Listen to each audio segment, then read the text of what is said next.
Kirk has never been a hard ass. Like he's softer than I think most people realize based on the way his teams play. He's been real emotional at the end of these games the last few weeks, guys. I don't know. I feel like he might not be the only Ferentz leaving town this year. Whoa. Are you saying this is why Stoops is not taking A&M? No. I think Stoops not taking oh man, let's go ahead. Let's dig in. All right. So I think Stoops not getting the A&M job is because it got floated, because we heard from the beginning of the day that there are not warring factions. We heard there are different factions, that the money they had to raise for the Jimbo payout means a lot of people have a lot of opinions, and that there are different sides to this, and always beware that it won't be a quote linear process. I believe either Pete or Bruce Feldman from The Athletic and Fox Sports, or Pete Thamel from ESPN, one of them in their pregame show report said it will not be a linear process. And so the Mark Stoops sure feels like Mark Stoops has supporters. He has people in the Texas A&M camp who believe he was the guy, and that, the way that Mark Stoops, even in his post-game press conference, tried to do the I'm not going to talk about that at this time. And he had a huge dance with his team in the locker room. Maybe in Mark Stoops' mind, he was gone. And it floats. And then somebody else who maybe was very invested in the process was like, Mark Stoops ain't good enough. And now we sit here, and it's only got to be better than Mark Stoops. If Texas A&M introduces a Jeremy Pruitt here, then it's going to go about as well as it did for Jeremy Pruitt. Are you reporting Jeremy Pruitt to College Station? No. I'm just remembering the last time that we had a revolt when the deal was almost done and everybody, So who would be the rock star hire for A&M at this point?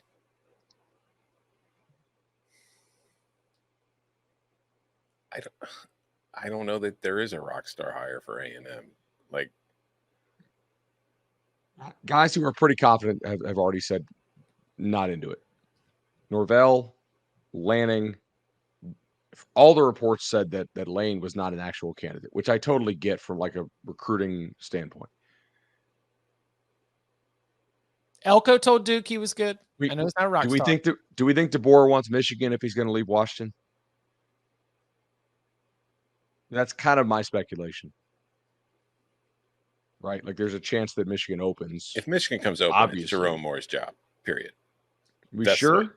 Yes. Okay. 100%. Yeah. It's literally like Urban was suspended. Ryan Day came in, and that offseason, Ryan Day was promoted. It's too beautiful the way that those two mirror each other. Like is Elko a home run? What? No.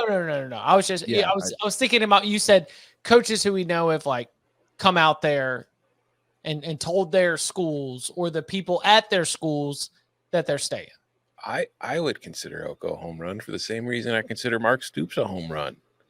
Like, you have a coach that has proven they can win games at places that are very hard to win games, and now you'd be bringing them into a place where they'd have much more resources to actually help them make winning those games a little bit easier. And sure, the expectations rise, but I don't know.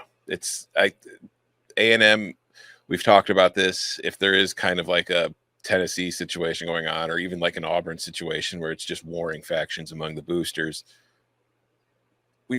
there's a reason this program has never lived up to its expectations, and maybe we're about to see the latest example of that play out in public. If A&M has that good of resources, then they should just go hire an adult, because it seems like the way they present it is, turnkey, awesome. Like just getting anybody decent in there who won't screw it up. And look, they might be right. Okay. Like completely, like someone clearly had some serious problems, and so did Jimbo. And they both manifested themselves on the on field, right? If you get a guy who's got his personal life in order, and can be a competent manager of people and not alienate everybody in the building and do a decent job of hiring and not be a complete asshole who everybody hates working for, then maybe A&M really is that turnkey to where they can just go and win a bunch of ball games. And if so, I think Stoops would win there.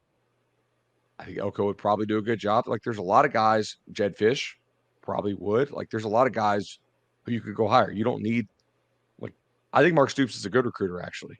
I think they do a pretty good job. So for Kentucky, yes. The problem, but the problem is, and this is in the wake of listening to Quinnen Williams talk about his official visit to Alabama. When you walk in there and you see everybody whose like faces are on the wall in the facility, and you see everybody who's on the team there, and while Texas A&M has had talented players with high prospect ratings, their NFL stud star turnout is not exceptionally better than your upper middle class Power 5 program. They've got a Myles Garrett. They've got a Mike Evans. You know, they do have individuals, but it's not what you've got at Alabama, Georgia, Ohio. And look, I understand that Alabama, Georgia, Ohio State are the exception to all of these things in regards to what you produce at the next level. But Texas A&M, if it is going to strive for that kind of excellence on the field in college, you got to build to that, because right now it is more underperformance. The standard is the standard, and right now the standard at Texas A&M is falling short of your talent.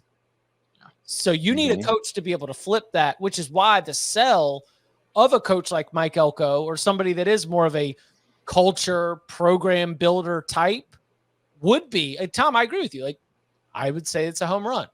I would give it the Danny Cannell C+, but that's because I believe in Danny Cannell C+ as a fantastic rating system for all head coaching hires. So yeah, it's all amazing. C+. Fascinated to see how it works out. Next coach. But that's like Texas A&M does not spit them out on the other side on the same clip that they have them coming in out of high school. You know who was thrilled for a few hours and now is probably disappointed with all the Stoops stuff? Big Ten coaches outside of Michigan and Ohio State. Because he goes into Ohio? He has gone into Ohio since taking that Kentucky job and taken a lot of players that a lot of Big Ten programs have kind of relied on to win games over the years, and have found it a lot more difficult to get those guys. And especially when you also combine it with Luke Fickell's time at Cincinnati, like Ohio became a lot more difficult to recruit for a lot of Big Ten schools with Mark Stoops. So when they heard he was going to College Station, I bet you a lot of them were like, oh, hell yeah, we're getting back in those doors. We're going to get some of those guys again. And now they're like, damn it. So what about Dabo? Like, is this real, or do we think this is Dabo wants to feel appreciated and have Clemson fans be like, hey, we still do love you. You're right, Dabo. You do a great job, type thing. I've thought about this a lot. I think that Dabo is one of the few coaches who might be able to harness the power. Like, Clemson football is close to organized religion, you know? And Texas A&M football culture, sometimes people allege the cult part of that, of culture, right? Dabo is a culture guy. He is somebody who wants to come in. He wants to embrace, you know, what we are going to be, the kind of players we're going to get.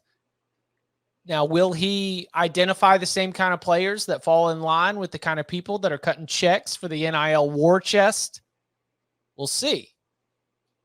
But, you know, if you can guide Clemson to the top of the mountain, maybe you can harness that same sort of passion and loyalty that Texas A&M has. Now, do I think it's real? I don't know. I truly do not. But as I've tried to game out the next step, I could see Texas A&M head coach Dabo Swinney. And that's as far as I've gone, is that I went from no way, absolutely not, no way, to I can see it. Dave Doran. No, Dave's. If they don't want Stoops, they're not going to want Doran. Yeah. But Again, I think that would be. I was kidding. I was just trying to figure out a way to talk about NC State because they won 10 games, right? Yeah. They've won 9. They're 9-3. 9, excuse me. All right. The most anonymous 9-win team in the country. Thank you for hitting the season win total over, though. I appreciate that. You need this season win total under. That's what you wanted. No, I had the over on NC State. Oh, but you also had the under on North Carolina. Oh, and that hit. Yeah. Oh, we middled it today, boys. Rich. Yeah, I mean, I don't know if y'all watched much of that game, but NC State walloped them. I'm not surprised. Just pulled their pants down, spanked them in front of the class like it was 1962. I thought you were going somewhere else when you said pulled her past it. I was like, shoot, it's 1 a.m., but I don't. Are we doing No. Right. I'm talking about that embarrassing. Yeah, the embarrassing spanking from the teacher. Did you guys have spanking in elementary school? Because we did. No, not in elementary school. CCD. They'd have to call your I got my parents knuckles wrapped. Okay. No spanking. Yeah. Yeah. No. That was just. They didn't. North Carolina didn't have it. They didn't show up today with what they needed to win, and it's a disappointing finish for the Tar Heels. You had NC State team heading into the game at 8-3. It was maybe a win and a half better than what the talent shows. You had a North Carolina team that was 8-3. That was maybe a win and a half worse than what the talent is. The team that has played better with less talent walloped them. Interesting weeks ahead for the Tar Heels football program. You still don't think that's coming open, though, do you?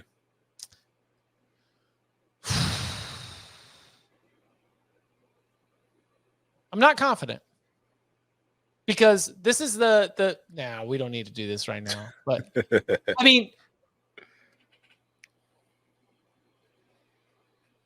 Mac Brown, according to some, deserves to call this when he wants to call it, right?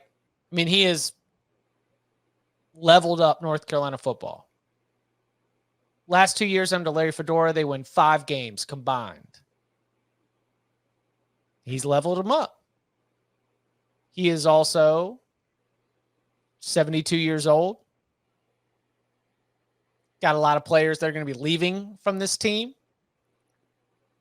You know?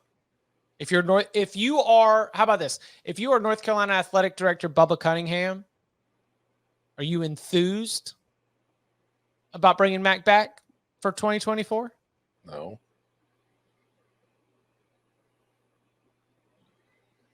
Got a pretty good job if you wanted to take it to market. I think that's the point. Yeah. Arkansas is not opening.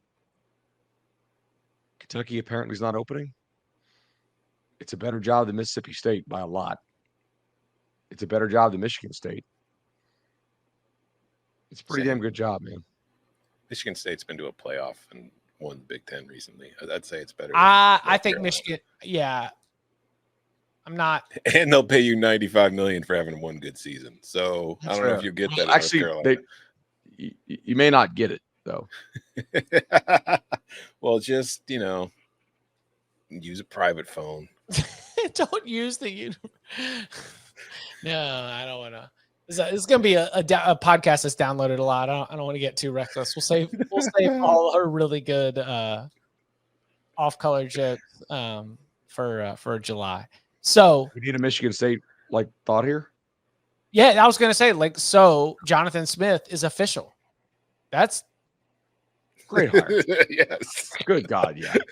You have upgraded it, head coach. Congratulations. Yeah.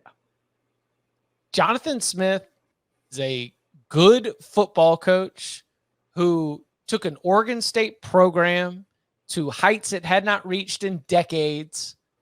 And you're putting him in a position because that's the criticism of the Michigan State job is, oh my gosh, you're inferior to Michigan. Oh my gosh, you've got all these conference like opponents that are going to be able to recruit.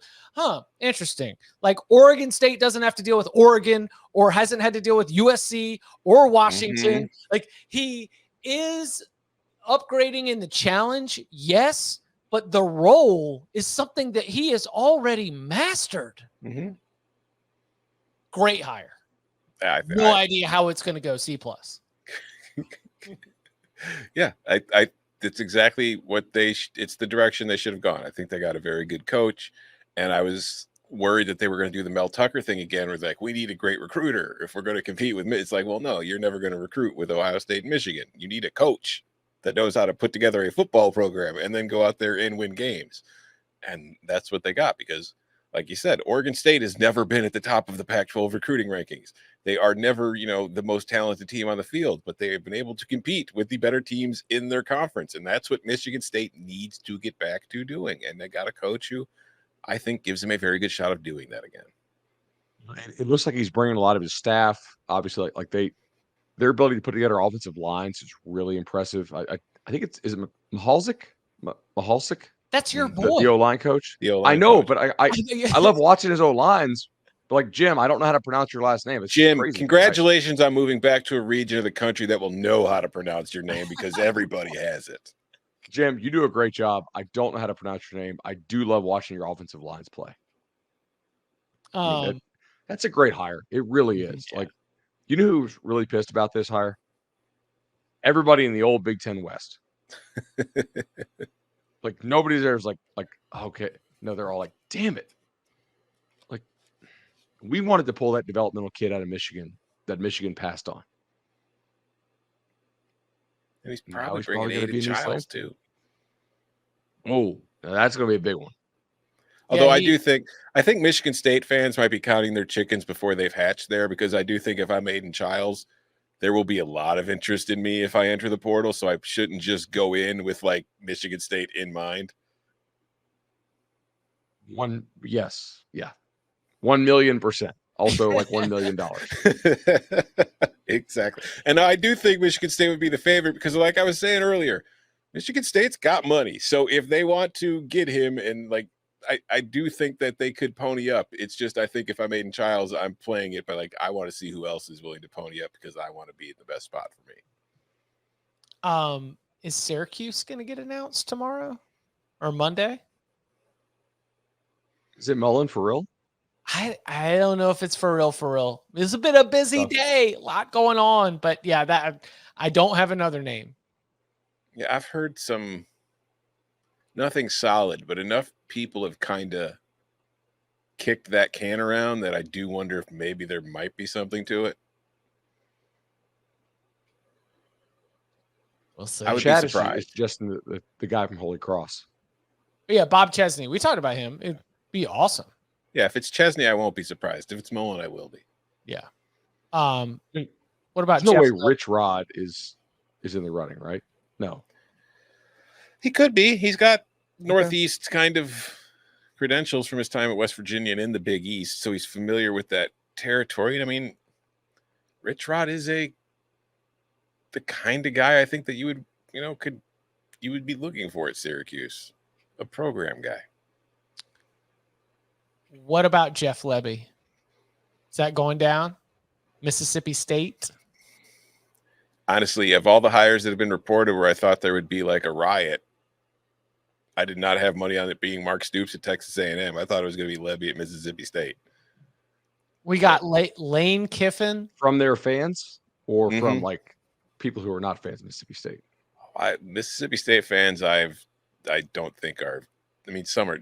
You can never tell when it's social media because it's such a small window of who you're actually dealing with. But I've seen enough actual fans who are not exactly thrilled with the idea. Yes. I don't think Mississippi State fans have come to grips with this yet.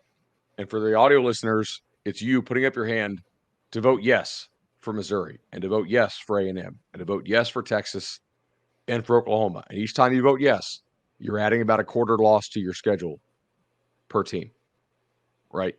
Like your schedule is so much harder than it used to be, even though you're getting out of the West, because like you're not getting like a bad South Carolina as often, right? Like you're not getting that Vandy game as often now, even as you used to be able to get. So I think a lot of coaches turned this job down. I think Mississippi State wanted to get back to scoring points by any means necessary. I think Lebby will score points there. Obviously, like we saw the kind of embarrassing situation where like you had Art Briles on the field. Oklahoma was pretty pissed about that. It seemed like Venables was too. Like how they're going to handle that in Starkville, I don't know. But C+, who knows? No. So it's an interesting hire. I have no idea if it'll work out. My Lane Kiffin went back because, of course, I mean, man played Thursday. He's been watching football all day. He hears the buzz. He's on the group chat with all the other coaches. He goes back through Jeff Lebby's Twitter profile and finds a picture that Jeff Lebby took of him in some Ole Miss socks and retweets it. So now we're going to get Jeff Lebby against Lane Kiffin in the Egg Bowl. Do you understand what a blessed existence that is for college football in 2024? What's better? I came out of the Egg Bowl being like tryptophan unders.